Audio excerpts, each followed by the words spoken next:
Estados Unidos un imperio en decadencia? ¿Tendrá una crisis en 2020 tal y como hablan algunos expertos y tal y como yo decía que podría sufrir un ataque dentro de los cines negros del 2020, que podría sufrir un ataque de China y que ese ataque sería una guerra financiera que destruiría el dólar? Bueno, pues son preguntas que pueden tener un efecto muy grande sobre la economía mundial. Ya sabemos lo que pasó en 2008 con la crisis financiera de Estados Unidos y cómo afectó a la economía mundial. Por lo tanto, cualquier riesgo que pueda tener Estados Unidos, sobre todo el de dejar de ser el imperio dominante a nivel económico, puede traer graves consecuencias a la economía de todo el mundo. Bueno, con este eslogan llegó Donald Trump a la presidencia, con el Make America Great Again. Pero realmente, ¿qué hace grande América?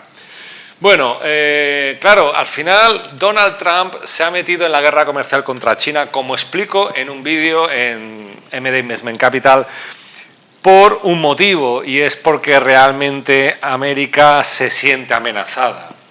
América ya ha tenido otros enemigos a lo largo de su historia. Le pasó, por ejemplo, con la URSS. En cuanto veía que alguien ponía en riesgo su imperio, pues atacaba. Lo que pasa es que hoy en día las guerras no son armadas, por lo menos contra China no puedes ir a un conflicto armado, y son de otro tipo, en este caso son guerras comerciales. Por eso en el vídeo de los cisnes negros decía que China podía contraatacar y iniciar una guerra financiera. Pero claro, ¿por qué, digamos, Estados Unidos se siente, digamos, retado por China? ¿O por qué al final Estados Unidos y Trump ataca a China? Bueno, al final es culpa de lo que ha hecho Estados Unidos a lo largo de estos años. Realmente las fortalezas del imperio norteamericano son sus debilidades.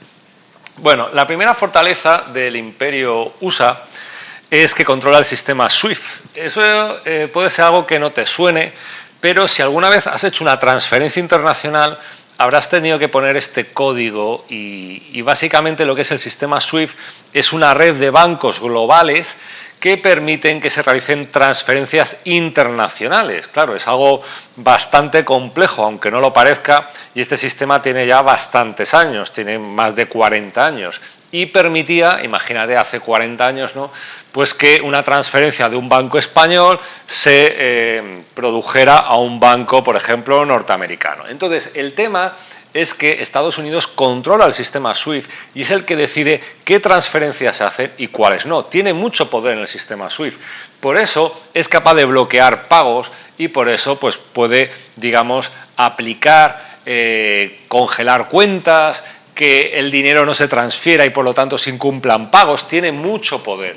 Al final es un poder en el ámbito financiero, pero es poder, es un arma muy, muy importante la de controlar todas estas transferencias internacionales que se realizan.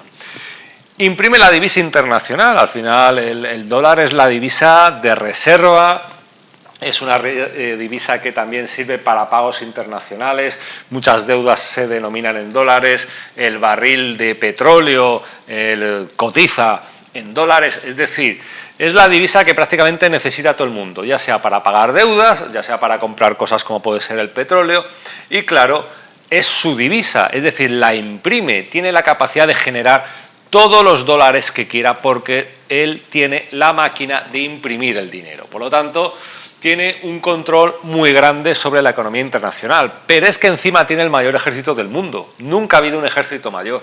Gasta miles y miles de millones en armamento y, por lo tanto, pues en caso de que el sistema SWIFT o el dólar no sean suficientes, puede iniciar conflictos bélicos. Ya sabemos lo que ha pasado con Estados Unidos, cómo se ha hecho con pozos de petróleo, cómo ha invadido países, ya lo hemos visto. Pero sobre todo la gran fortaleza del imperio USA, que esto fue en el 71 con Nixon, fue el abandono del patrón oro. En el momento en que dijo que un dólar no estaba respaldado por el oro, ha podido iniciar lo que llamamos un capitalismo financiero voraz, es decir, ha podido extenderse a nivel económico por todo el mundo y hacer lo que le da la gana, invadiendo países simplemente endeudándolos, ¿no? Como puede ocurrir con el caso de Argentina, donde el FMI controla el país solo porque le ha dado una cantidad de dinero que es impagable, en dólares, por supuesto. Ahora el eslogan para 2020 de Donald Trump es Keep America Great Again, es decir, el make era hagamos América grande otra vez y ahora es mantengamos América grande de nuevo, ¿no? Claro, ¿realmente América es grande? ¿Es un gran país? ¿Es un imperio fuerte? Bueno, realmente Estados Unidos tiene unas debilidades muy grandes. Como te decía, el capitalismo financiero iniciado desde el 71 es lo que está destruyendo la economía y esto ya lo he comentado en otros vídeos, ¿no? Lo he comentado, por ejemplo, lo que hace Wall Street con el mercado de valores, cómo Wall Street ya no necesita a la economía, no necesita a los trabajadores, no necesita a las fábricas de hecho están en China. Básicamente el capitalismo financiero se basa en generar deuda, en especulación financiera y todo eso genera miles y miles de millones. Por lo tanto, esto es a lo que se dedica hoy en día Estados Unidos y este sin duda es una de sus debilidades. Ya lo vimos en la crisis del 2008, vimos cómo ese capitalismo financiero podía estallar y cargarse toda la economía, no solo la de Estados Unidos, sino también la del resto del mundo. Y además Estados Unidos está atrapado en la deuda. Es decir, aunque la deuda de la Reserva Federal se pueda pagar porque imprimen los dólares que quieren, realmente el problema no está, digamos, en el sistema financiero o en la Reserva Federal, sino el problema está en que han atrapado en la deuda a toda la economía, es decir, a la economía real, es decir, al trabajador, a las empresas, al ciudadano, en una palabra. Los estadounidenses están atrapados con deudas del consumo, es decir, para que puedan comprar y para que el consumo siga impulsando la economía real de Estados Unidos, las tarjetas de crédito son, digamos, pues bueno, la gran trampa de la deuda para muchos estadounidenses. Estamos hablando de que los intereses son enormes, hay una morosidad elevada, es decir, la gente no puede pagarlo. Serían préstamos basura, es decir, préstamos que son impagables porque la gente no tiene recursos suficientes y además los intereses son tan elevados que hacen que la deuda casi se vuelva impagable. Luego está también los préstamos que tienen que ver con los automóviles, con el coche. En muchos sitios de Estados Unidos es fundamental un coche. Sin un coche no te puedes desplazar. Por ejemplo, en Los Ángeles prácticamente sin un coche no te puedes mover. No hay como transportes públicos que tenemos en España. A nivel de estudios hay una burbuja enorme, que esto también lo explicaba en otro vídeo, a nivel formativo, es decir, los estudios cada vez son más caros en Estados Unidos. Todo para conseguir un trabajo y competir y claro, tienen que endeudarse muchísimo los estudiantes norteamericanos y las empresas también se están endeudando mucho, emitiendo deuda a través de bonos y captando préstamos. Esto tiene que ver con lo que te decía del capitalismo financiero, un capitalismo donde, digamos, lo que produce Estados Unidos es deuda y parte de la gente coge parte del sistema, coge esas deudas y hace ciertas cosas que es ganar más dinero.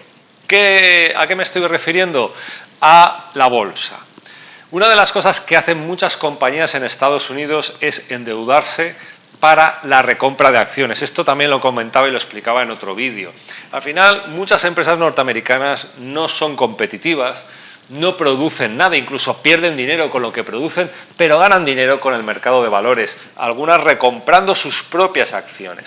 Y te voy a enseñar un gráfico que demuestra esto, demuestra cómo el Standard & Poor's 500, que es el índice principal de la bolsa norteamericana, realmente es todo una farsa, es un castillo de naipes. Yo en mis vídeos de bolsa lo comento, que realmente la bolsa americana, hay que alejarse de la bolsa porque está en máximos y realmente todo puede caer de un día para otro. Y el mercado alcista de Standard & Poor's de Estados Unidos, medido con el Standard & Poor's, tiene el siguiente aspecto, es decir, el gráfico blanco básicamente es el PER. El PER es un ratio, es un indicador de bolsa que mide el precio respecto del beneficio. Básicamente el PER para lo que sirve es para saber cuando unas acciones están caras o están baratas, ¿no?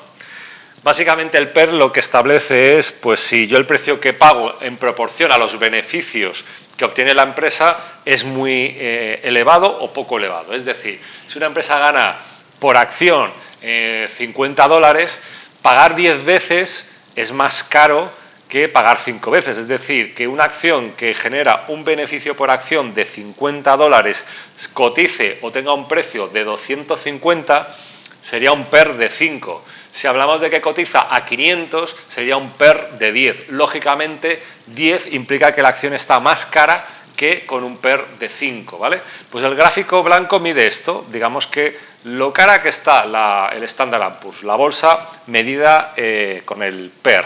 Y en cambio el gráfico verde muestra el beneficio por acción, es decir, el beneficio real que tiene cada acción. Claro, una de las claves de la cotización bursátil está en las expectativas de beneficio, los beneficios actuales que genera una empresa, porque tú como accionista tienes derecho a esos beneficios y a los dividendos. Por lo tanto, ¿cómo es posible que si los beneficios están cayendo, cómo es posible que la bolsa suba? Bueno, pues puede subir por dos cosas. Una es por la política monetaria que tiene la Reserva Federal de bajos tipos de interés, lo mismo que pasa en Europa y que ya comenté en un vídeo sobre la política monetaria del Banco Central Europeo. Eso lo único que genera es que aumente la bolsa. Bajos tipos de interés, aumenta la bolsa. Y además por la recompra de acciones que realizan las propias empresas, generando más deuda. Se endeudan para comprar sus acciones suben en la bolsa y ganan dinero con la diferencia, comprando y vendiendo acciones, ¿vale? Con lo cual, ya digo, esta es otra de las grandes verdades y debilidades que tiene la economía norteamericana y el imperio norteamericano, y es que realmente los mercados de valores están inflados, no reflejan la realidad. Y claro, cuando esto estalle, imagínate el tsunami que va a crear a nivel financiero. ¿Cuál es la conclusión de por qué Estados Unidos está a punto de finalizar como imperio dominante? Pues que o la nación destruye la deuda o la deuda destruirá la nación. No es el primer imperio que ha caído por culpa de la deuda. Lo que pasa es que hoy en día la deuda, ya digo, está metida, está dentro de Estados Unidos a un nivel muy grande. Como te decía, consumidores con tarjetas de crédito, préstamos de coche, préstamos estudiantiles, empresas endeudadas. Realmente la deuda es como un cáncer, está muy dentro de Estados Unidos, con lo cual, ya digo, o la deuda o la nación, los dos no pueden coexistir a largo plazo, ¿vale? Y aquí te pongo un ejemplo más, fíjate cuál es la situación. La FED, la Reserva Federal, ha tenido que inyectar 130.000 millones de dólares, 130.000 millones de dólares, vuelvo a repetir, en el mercado de deuda en 2 días. Ese mercado es el de deuda a corto plazo, es donde los bancos obtienen liquidez. Como expliqué en el vídeo sobre la quiebra de Banca Popolare, de la Banca Popolare di Bari, ese banco quebró antes porque tuvo un problema de liquidez. O sea, antes de la quiebra y del rescate del gobierno italiano en tiempo récord, pues dio aviso al Fondo Interbancario Italiano de que tenía un problema de liquidez.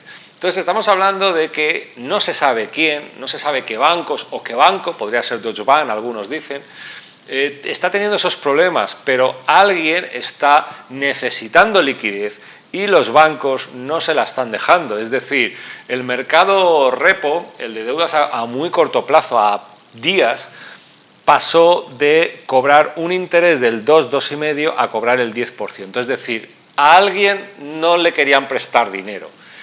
Había riesgos, había dudas, había falta de liquidez, el dinero se hizo más caro, por eso el tipo de interés subió tan rápido. Entonces, la Reserva Federal tuvo que inyectar 75.000 millones de dólares en 3 días, pero esto ha seguido, es decir, desde el 17 de septiembre que inyectó los 130.000 millones, en octubre también ha inyectado, ha seguido inyectando dinero.